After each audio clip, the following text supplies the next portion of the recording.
A gente nem deveria estar mais aqui. Não a essa hora, muito menos depois disso tudo que a gente teve o desprazer de assistir. Por muito menos, em outras sessões, em outras datas, o presidente já suspendeu a sessão e mandou todo mundo para casa.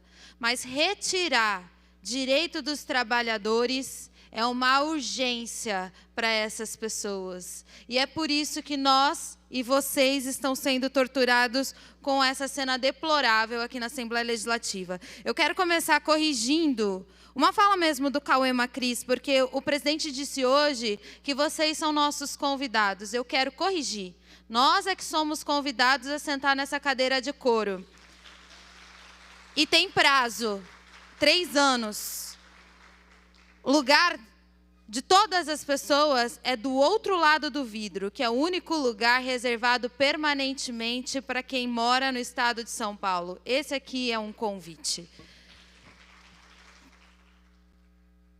Depois eu quero dizer que a gente não aceita chantagem. De muitas coisas que aconteceram aqui, e eu vim aqui corrigir, sim, a postura da casa.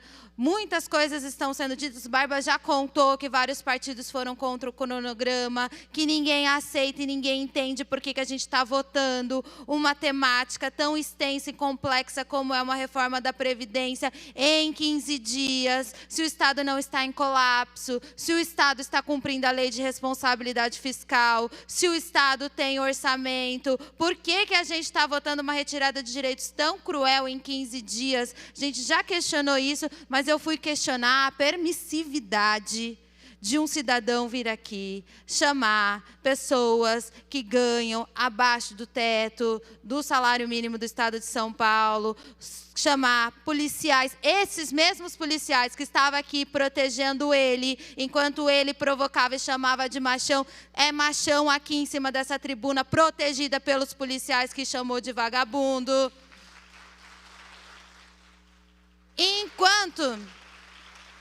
Enquanto isso acontecia, a casa não corrigiu, a casa não cumpriu o regimento, a casa não foi rigorosa em restabelecer a ordem, a casa também não fica para me ouvir falar, porque eu sei que não quer me ouvir falar, porque eu sei que quando eu falo incomoda, mas o que eu estou dizendo aqui é que pesos e medidas diferentes estão sendo tratadas, e quando eu vou falar, me dizem que a culpa é da Isa Pena, que a culpa é do Enio, que a culpa é da Janaína.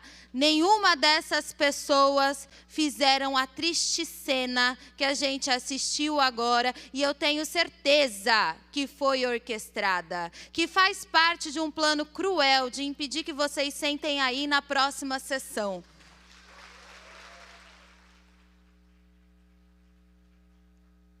Estão votando aqui a retirada de direitos de trabalhadores sem justificativa. Não respeitam os senhores, tais quais não respeitam a gente. É que tem gente que tem vocação para ser submisso e acha que isso daqui é um castelo. Esqueceu que é democracia. Mas eu não tenho essa vocação e gostaria de estar debatendo a contento qual é a matéria do dia, coisa que não está acontecendo aqui. Quero também lembrar, Janaína, triste fato da senhora ter sido vítima de machismo aqui, me solidarizar e dizer que esse ambiente político aqui é intragável para nós mulheres. Tudo isso que a gente está assistindo aqui é intragável. Mas eu também quero fazer um apelo para a gente ter a mesma solidariedade de gênero aqui com as servidoras públicas que serão brutalmente afetadas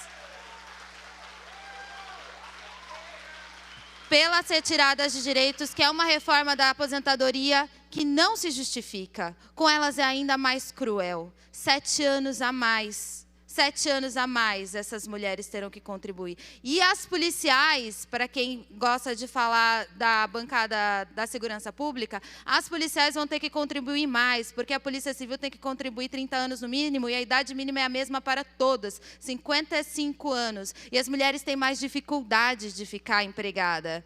As mulheres têm mais dificuldade porque toda vez que a família precisa, é a mulher a largar um emprego para socorrer o filho, para socorrer a avó, para socorrer a mãe, para socorrer o marido. As mulheres são responsáveis pela manutenção da casa e serão brutalmente atingidas por essa reforma que não leva em consideração a sua forma de vida. Tenho certeza que essas mulheres de todas as categorias, trabalhadoras da saúde, trabalhadoras do judiciário, agentes penitenciárias, trabalhadoras da Fundação Casa, professoras, agentes de organização escolar, não são vagabundas.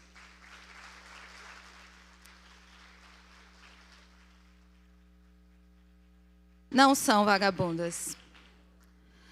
Tenho certeza também que nenhum de nós aqui é favorável ao aumento das desigualdades. E essa proposta aumenta as desigualdades.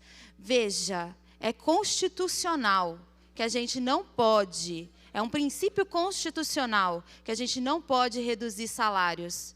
Deveria ser um princípio. Essa reforma, através de uma manobra, vai entregar salários menores ano que vem. Vai caçar salário na folha. Essa reforma vai praticar desaposentadoria. Trabalhadores aposentados por invalidez passarão por perícias periódicas.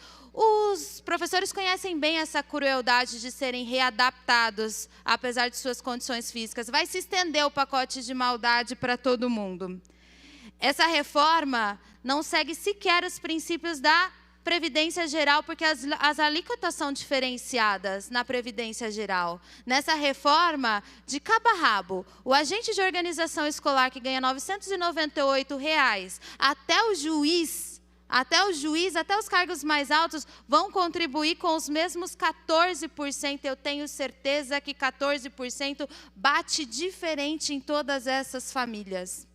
Essa reforma vai permitir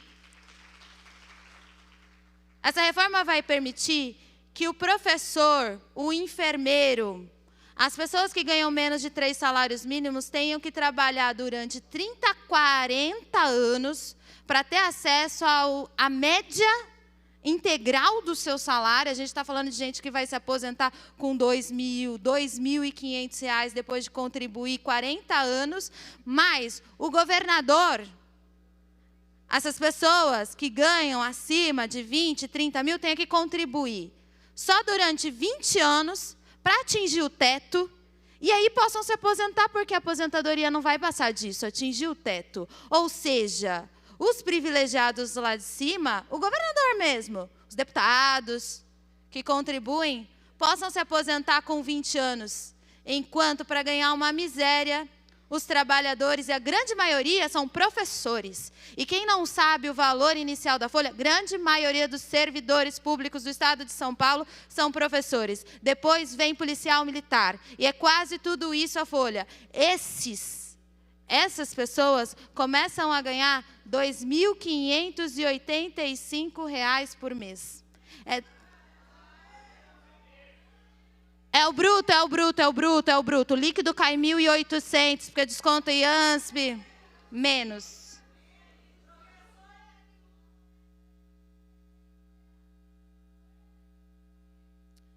É dessas pessoas que a gente está falando. Eu acho muito assertivo quando vocês falam, filma meu Olerite, porque deveria mesmo ser conhecido o Olerite, deveria ser público. A gente deveria saber da brutalidade que pratica um Estado que, embora em franco desenvolvimento, que embora os mais desenvolvidos, que embora o mais rico, que embora o coração do país, amarga a marca de um dos estados que pior paga os seus servidores públicos.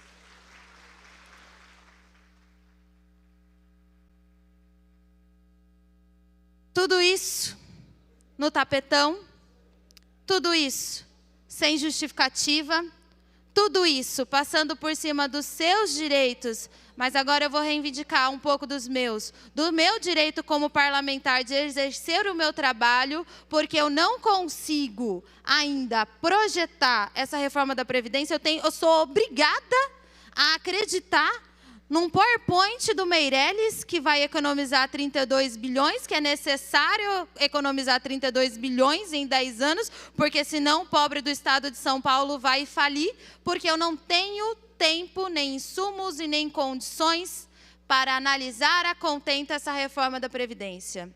E se essa casa tem essa vocação de se subjugar a esse nível, de abrir mão, e eu vou chamar de gordo salário de R$25 mil em comparação à grande maioria dos servidores públicos do estado de São Paulo, e não quer fazer o seu trabalho, eu acho vergonhoso. Tão vergonhoso quanto todo o resto das cenas que a gente viu aqui hoje. Tudo que a gente está vendo na tramitação tão acelerada da reforma da Previdência. Mas isso está acontecendo porque o PSDB, esse que está dizendo que tem rombo, que não tem rombo, porque é confuso mesmo, né? A Bebel exibiu aqui um vídeo no começo da fala dela, em que na campanha o Dória garante que o Alckmin fez um bom trabalho, que está tudo ok com as contas de São Paulo, que não seria necessário uma reforma da Previdência, mas que agora é questão de vida ou morte, porque se não aprovar em 15 dias... O estado de São Paulo, sei lá o que vai acontecer, vai entrar em colapso, só pode, tem que aprovar, não está acostumado a encarar a oposição. A gente não fala da Assembleia Legislativa, a gente não acompanha a Assembleia Legislativa, a mídia não cobre a Assembleia Legislativa. Essas pessoas, nós deputados, ficamos aqui encastelados, ganhando um gordo salário sem que ninguém fiscalize. Agora, a coisa mudou. E o governo está tendo um pouco, gostaria que fosse mais. Gostaria que fosse mais, gostaria que tivesse mais deputados engajados em honrar o convite a nós ofertado de sentar nessa cadeira de couro.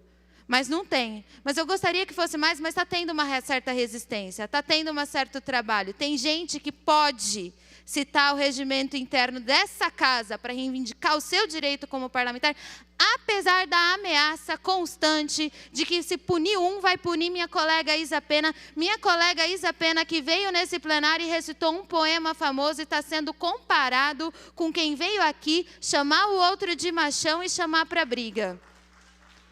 Como se fosse a mesma coisa. E não é. E nós não estamos acuadas e não aceitamos essa ameaça porque a gente veio aqui para cumprir a nossa tarefa. E a nossa tarefa é minimamente saber o que está votando e responder para o Estado de São Paulo.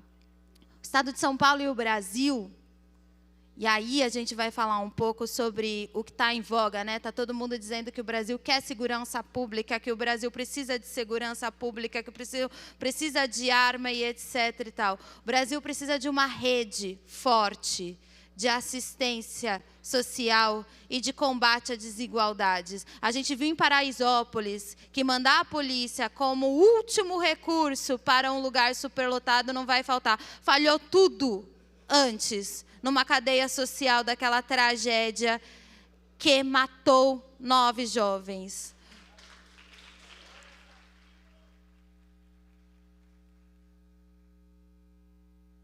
O Brasil precisa de servidor público remunerado de forma que não tenha que fazer bico, seja ele professor, seja ele policial. O Brasil precisa de servidor com seus direitos trabalhistas seguros, e essa reforma da Previdência não assegura direitos constituídos. O Brasil precisa de pessoas com condições para trabalhar. O resto é hipocrisia, é violência, é sadismo, é deixar a gente se degladiar para que essa casta possa ter prazer com a nossa própria dor. Mas, se tem uma coisa que pode mudar o jogo, não é aqui o meu longo discurso, porque eu contei para vocês ontem que a gente fica aqui discursando, porque a única forma e ferramenta que a gente tem de não votar, olha o tamanho da violência e da barbaridade do poder desses senhores. Apesar dos ânimos levantados, apesar da triste cena que presenciamos, apesar da trágica noite, se a gente for embora, eles votam e nos obrigam a ficar aqui falando pelo tempo que a gente aguentar para segurar direitos de trabalhadores. Mas eu sei que a organização de vocês e a luta de vocês é o que pode manter o estado de bem-estar do estado de São Paulo. Porque essa extrema-direita que ocupou A presidência e o governo do Estado de São Paulo não tem nenhum apreço pelas pessoas e, portanto, também não tem pelos servidores públicos. Nenhuma categoria, não tenham ilusão. Porque não é possível retirar até o fim qualquer categoria de servidores públicos, a não ser os policiais, militares, os civis, ficarão. E não é possível retirar na sua integralidade. Não se iludam, Dória vai atacar os direitos dos servidores enquanto puder, no que puder, porque não tem apreço ao serviço público do Estado de São Paulo. Com a palavra